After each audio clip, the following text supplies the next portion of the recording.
Conservative Judaism is a modern stream of Judaism, which views religious law as binding, yet also regards it as subject to historical development. The movement regards its approach to Jewish law as the authentic and traditional one, disavowing both what it considers the excesses of Reform Judaism and the stringency of Orthodoxy. Reconstructionist Judaism is an offshoot of Conservative Judaism. Conservative Judaism views itself as a continuation of the positive historical school led by Rabbi Zacharias Frankel in mid-19th century Germany. While at first close to the pioneers of Reform Judaism, he broke with the movement which he perceived as too radical. In America, the term conservative came to denote the group centered around the JTS, which coalesced in opposition to the publication of the 1885 Pittsburgh Platform, while a common label from then onward, symbolizing relative traditionalism. JTS-affiliated communities and rabbinic organizations became a wholly independent denomination only in the post-war years,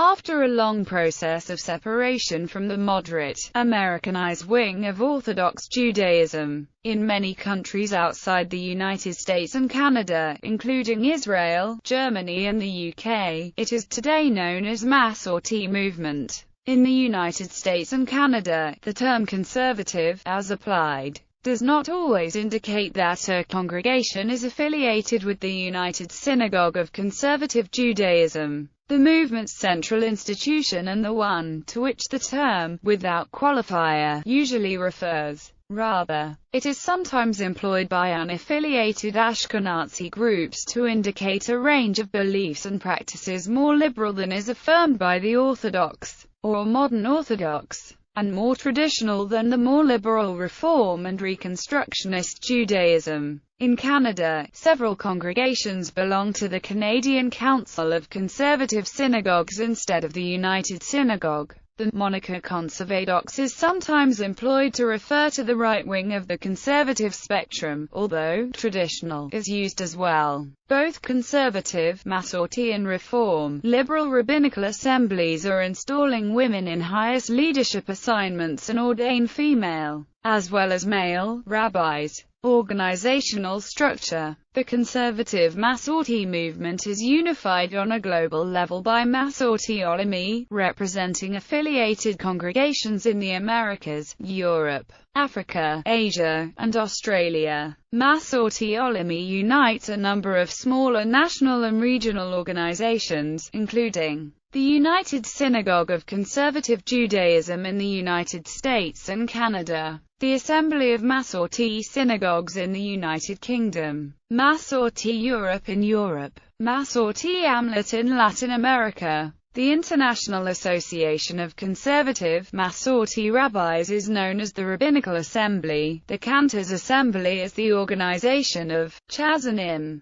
The global youth movement is known as NOM. Its North American chapter is called the United Synagogue Youth. The movement maintains numerous rabbinical seminaries and other educational institutions. In addition, while Hungarian Knowledge Judaism is not officially affiliated with Masorti, Conservative Judaism regards it as a fraternal, non-Orthodox but halakhic movement. History. Like Reform Judaism, the conservative movement developed in Europe and the United States in the 19th century. As Jews reacted to the changes brought about by the Enlightenment and Jewish emancipation, a confluence of events that lead to Haskalah, or the Jewish Enlightenment. In Europe the movement was known as Positive Historical Judaism, and it is still known as the Historical School. Historical antecedents. Positive Historical Judaism, the intellectual forerunner to Conservative Judaism, was developed as a school of thought in the 1840s and 1850s in Germany. Its principal founder was Rabbi Zacharias Frankel, who had broken with the German Reform Judaism in 1845 over its rejection of the primacy of the Hebrew language and Jewish prayer.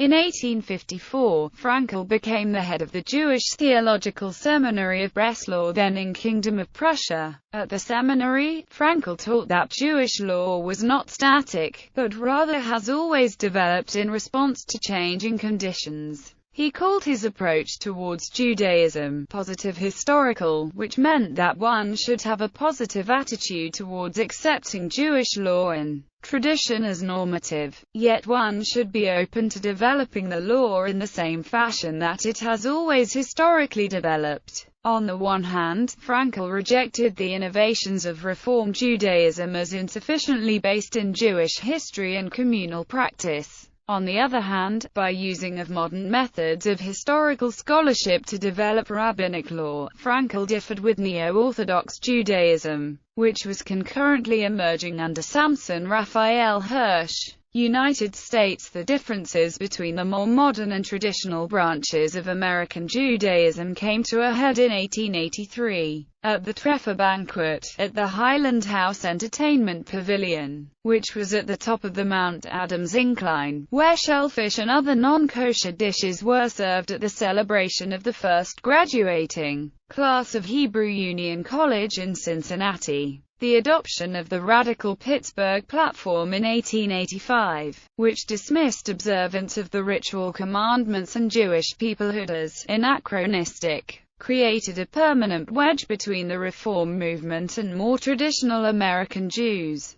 In 1886, prominent Sephardic rabbis Sabato Morais and H. Pereira Mendez founded the Jewish Theological Seminary in New York City as a more traditional alternative to Hebrew Union College. The seminary's brief affiliation with the traditional congregations that established the Union of Orthodox Congregations in 1898 was severed due to the Orthodox rejection of the seminary's academic approach to Jewish learning. At the turn of the 20th century, the seminary lacked a source of permanent funding and was ordaining on average no more than one rabbi per year. This situation was resolved due to the efforts of Cyrus Adler, professor of Semitic languages at Johns Hopkins University and founder of the Jewish Publication Society, who convinced a number of wealthy German-born Reformed Jews, including Jacob Schiff, David Simon Guggenheim, Meir Salzberger and Louis Marshall, to contribute $500,000 to the faltering JTS. The fortunes of conservative Judaism underwent a dramatic turnaround when in 1902, the famed scholar Solomon Schechter, lecturer in Talmud at the University of Cambridge, accepted the invitation to become president of JTS. Under Schechter's leadership, JTS attracted a distinguished faculty, including Louis Ginsberg, historian Alexander Marx, Arabist Israel Friedlander, and future founder of Reconstructionism Mordecai Kaplan, and became a highly regarded center of Jewish learning. In 1913, the conservative movement founded its congregational arm, the United Synagogue of America, which would later become the United Synagogue of Conservative Judaism. Conservative Judaism enjoyed rapid growth in the first half of the 20th century, becoming the largest American Jewish denomination. Its combination of modern innovation and traditional practice particularly appealed to first- and second-generation Eastern European Jewish immigrants, who found Orthodoxy too restrictive, but Reform Judaism foreign. After World War II, conservative Judaism continued to thrive. The 1950s and early 1960s featured a boom in synagogue construction as upwardly mobile American Jews moved to the suburbs. Conservative Judaism occupied an enviable middle position during a period where American society prized consensus. In 1973, the Committee on Jewish Law and Standards of Conservative Judaism voted to count men and women equally as members of a minyan. There was also a special commission appointed by the conservative movement to study the issue of ordaining women as rabbis, which met between 1977 and 1978, and consisted of 11 men and 3 women. The women were Marion Sinner Gordon, an attorney, Rivka Harris, an Assyriologist, and Francine Klagsbrun, a writer. In 1983, the faculty of the Jewish Theological Seminary of America voted, also without accompanying opinion, to ordain women as rabbis and as cantors. Paula Hyman, among others, took part in the vote as a member of the JTS faculty. Amy Elberg became the first female rabbi ordained in conservative Judaism in 1985. In 1987, Erica Lippitz and Marla Rosenfeld Barugel became the first female cantors ordained in conservative Judaism. However, the Cantors Assembly, a professional organization of cantors associated with conservative Judaism, did not allow women to join until 1990. By the 1990s, conservative Judaism continued to flourish, yet dichotomies of practice and belief, which had been present for years, began to formulate. After a substantial gift from Los Angeles philanthropist Ruth Ziegler, a new rabbinical school was formed at the American Jewish University in Bel Air, California. Established in 1996, the Ziegler School of Rabbinic Studies became the first independent Jewish seminary to be established on the West Coast. In 2001, all graduates of the Ziegler School were formally admitted as members of the Rabbinical Assembly. Working with this 1990s trend of diversity and institutional growth, conservative Judaism remained the largest denomination in America, with 43% of Jewish households affiliated with a synagogue belonging to conservative synagogues. In 2000, the NJPS showed that only 33% of synagogue-affiliated American Jews belonged to a conservative synagogue. For the first time in nearly a century, conservative Judaism was no longer the largest denomination in America. As of 2013, conservative Judaism continued both to age and to shrink rapidly, placing the future of the denomination in serious doubt. Schisms. The first split in the conservative coalition occurred in 1963, when followers of Mordecai Kaplan seceded from the movement to form a distinct Reconstructionist Judaism. Kaplan had been a leading figure at JTS for 54 years, and had pressed for liturgical reform and innovations in ritual practice from inside of the framework of conservative Judaism. Frustrated by the perceived dominance of the more traditionalist voices at JTS, Kaplan's followers decided that the ideas of Reconstructionism would be better served through the creation of a separate denomination. In 1968, the split became formalized with the establishment of the Reconstructionist Rabbinical College. Another schism in the conservative ranks, this time from the movement's right wing, would come when a number of the traditionalist rabbis led by JTS Talmudics professor David Weiss Halavni split from the United Synagogue to form the Union for Traditional Judaism. The dissenters were discontented with the general leftward trend in the USCJ policies over the previous decades, such as prayer book revision, egalitarianism, redefining halakhic boundaries of sexual relationships, and advocacy of Israel accepting conversions that are non-halakhic even by conservative standards.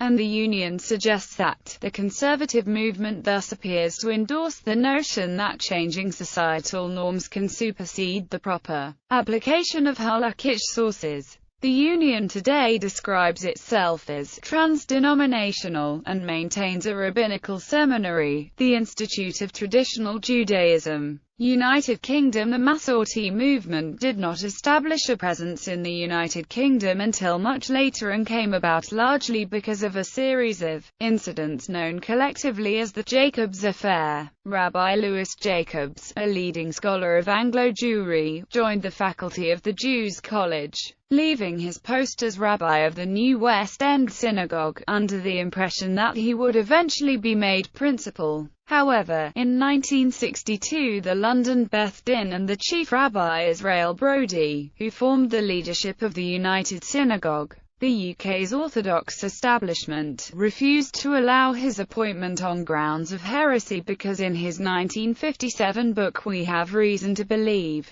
Jacobs had rejected the conception of a literal, verbal revelation of the Torah. In 1964, when the committee of the New West End Synagogue wanted to reappoint Jacobs as their rabbi, Brodie again vetoed his appointment on the same grounds. In response, Jacobs and many of the New West End congregants established the New London Synagogue, which became the centre of Masorti Judaism in the United Kingdom. In the United Kingdom, congregational observance is somewhat more traditional than in the United States. There are no women serving as congregational rabbis, for example, and some Masorti congregations maintain non-egalitarian practices with regard to gender, such as the Mechitzah and the prohibition of women reading from the Torah. While nearly all American congregations are fully egalitarian and the American rabbinical schools ordain women as rabbis, there are now 13 Masorti congregations in the United Kingdom. British Masorti rabbis have trained at a number of rabbinical schools, including the Jewish Theological Seminary in New York, Schechter Institute and the Shalom Hartman Institute both of Jerusalem and Leo Baer College in London, Israel. The first Masorti communities in the State of Israel were founded in 1979 by North American Ullman. The movement now has some 50 congregations in Israel, with a membership of approximately 20,000, and its programs reach some 125,000 each year. In addition to its Kehilat and Shavuot maintains a kibbutz, a moshav, and IDF Garinim, Masorti groups within the Israeli Defense Forces. The organization is active in integrating Ullman from South America and the former Soviet Union into Israeli society. Native Israelis and Ullman from non-English speaking countries now make up about 60% of the Israeli Masorti population. The remaining 40% are North American Ullman. The movement is supported by the Masorti Foundation for Conservative Judaism in Israel, an American organization that provides funding to Masorti programs, which are disadvantaged by the Israeli government's practice of funding only Orthodox institutions.